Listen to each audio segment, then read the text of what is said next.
こんにちは、ぶくともです。ちょっと緊急で動画を回しています。いやー、私のチャンネルでこんなセリフを言う時が来るなんて思っていなかったんだけど、というのもまさにジムに行こうと思って準備をしていたそんな時に、こちらバンブーラボ X2D が届いちゃいました。そんなわけで慌てて今動画を撮っています。で、こちらの X2D バンブーラボの新しい 3D プリンターなんだけど、いろいろ進化しているポイントがあって、ちょっと今その比較用に A1 でまさに今ワニくんを絶賛印刷中なので、もしかしたらちょっと印刷中の音がうるさいかもしれないんだけど、もしうるさかったらごめんなさい。でかっ。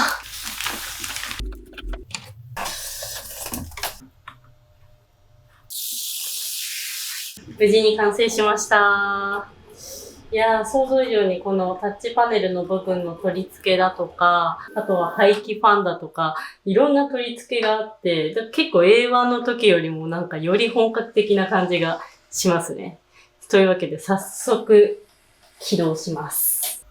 無事に動くかなちょっとね、いろいろ取り付けが大丈夫か心配なんだけど。よいしょ。とりあえず無事に画面がついている。きた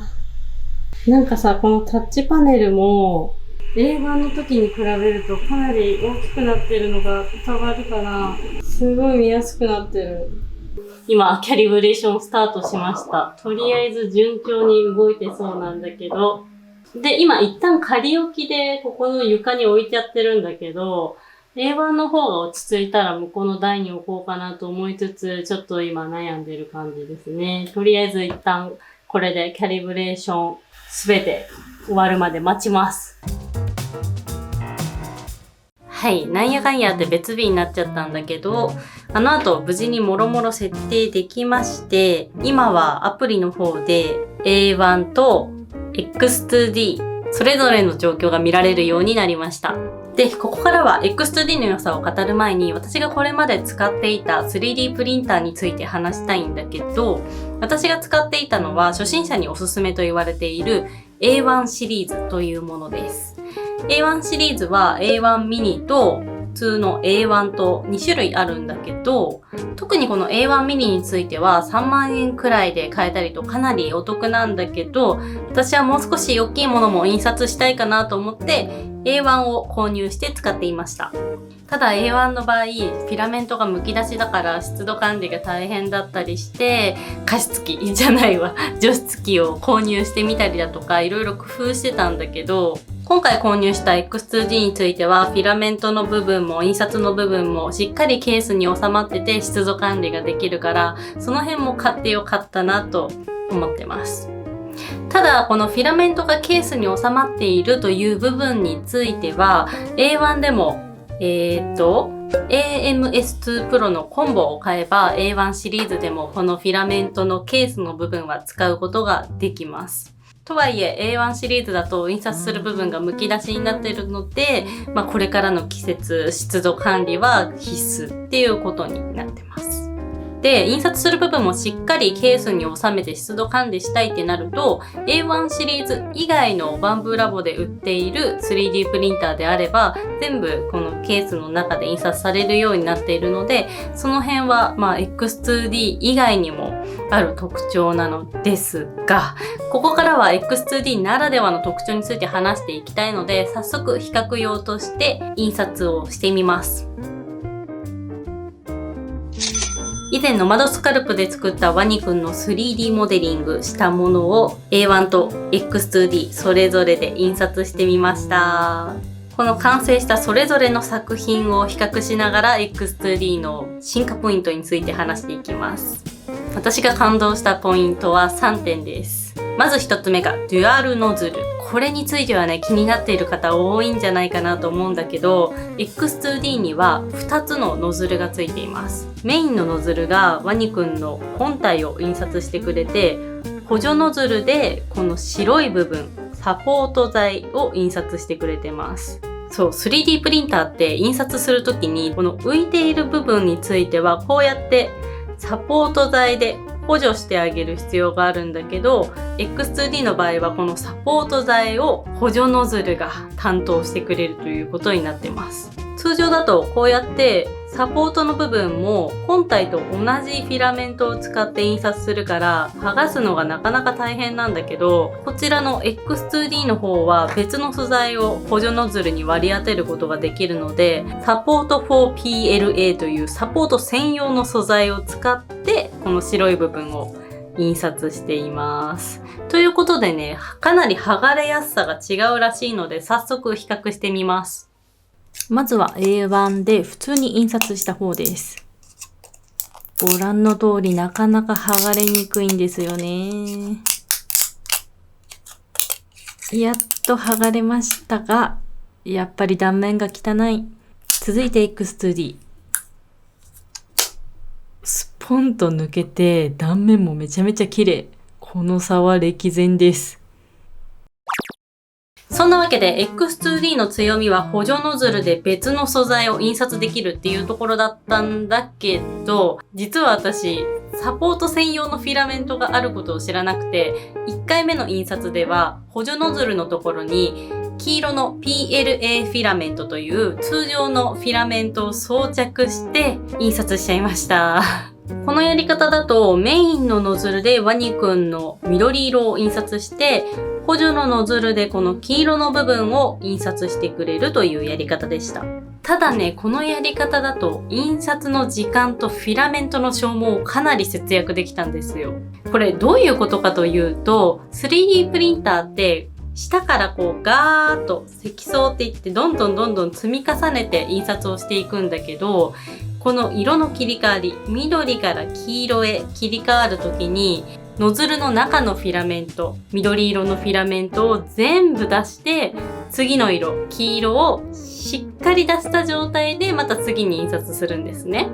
つまりフィラメントもめちゃめちゃ消耗しちゃうし、時間もかなりかかるんですけど、それを2つのノズルを使うことによってかなりね、効率的に緑、黄色と印刷することができていたので、時間で言うとご覧の通り短縮することができていました。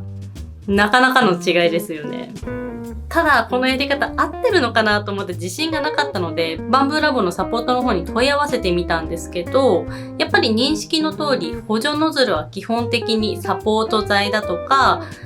メインの素材とは別の素材を印刷するときに使用する補助的な存在らしいんだけど、今回の私みたいにメインは緑色、補助は黄色、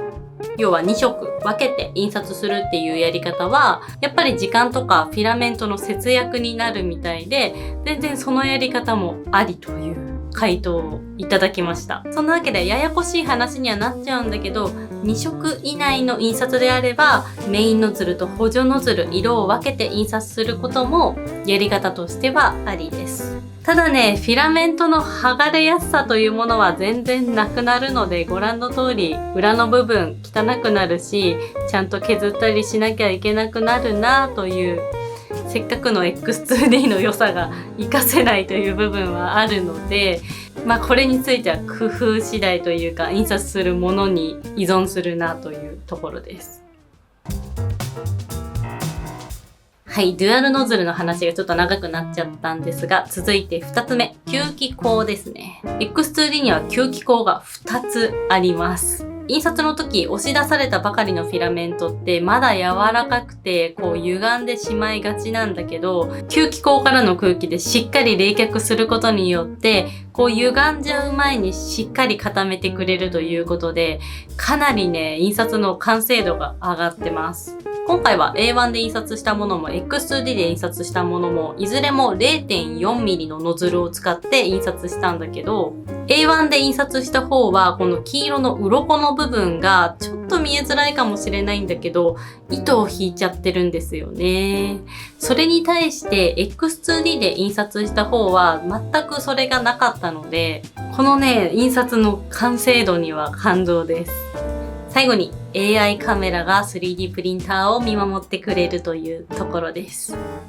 X2D には AI ライブビューカメラとツールヘッドカメラが搭載されているんだけど、これによってプリント中に問題があった場合には AI がしっかり感知してプリントを停止してくれるので、フィラメントの無駄な消耗を抑えてくれます。私は結構 3D プリンター寝ている間とかお仕事している間に印刷してもらって放置していることが多いので、こうやって AI が見守ってくれているというのはね、ほんとありがたいです。はい、そんなわけで X2D の魅力をいろいろ語ってきたんだけど、まあ感想としては A1 シリーズみたいに万人におすすめできる 3D プリンターではないかなっていうところです。高いしね。まあ特に私が感動したのはデュアルノズル。言いづらいな。デュアルノズルによってサポート専用材を別のノズルで印刷することによって剥がれやすさがめちゃめちゃ違ったのは本当にね、感動しましたね。剥がれやすさもそうだし、剥がれた後のこの綺麗さっていうのもね、感動ものですね。とはいえ私は 3D プリンターに関してはまだまだ初心者ですので、有識者の方、よかったらツッコミどころがあればコメント欄の方にどしどし意見をいただけたら嬉しいです。そして初心者の方、支え合っていきましょう。質問とかあればぜひコメントに送ってください。新しく X2D を迎えたことだし、ますます 3D プリンターを活用していきたいなと思っているところなんだけど、次に作りたいなと思っているのは自作キーボードです。いよいよ自作キーボード沼に足を突っ込んでしまおうと思います。実はね、いろいろもうすでに準備を進めていて、例えばこれ、キースイッチと呼ばれるキーボードのこのスイッチの感触を決めるものなんだけど、それの比較用としてキースイッチテスターを買いました。で、このキーキャップの部分については、実は 3D プリンターで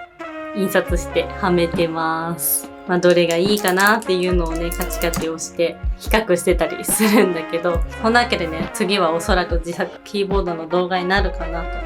思うので、気になる方はチャンネル登録をしてお待ちください。それでは最後までご覧くださりありがとうございました。以上、くともでした。バイバーイ。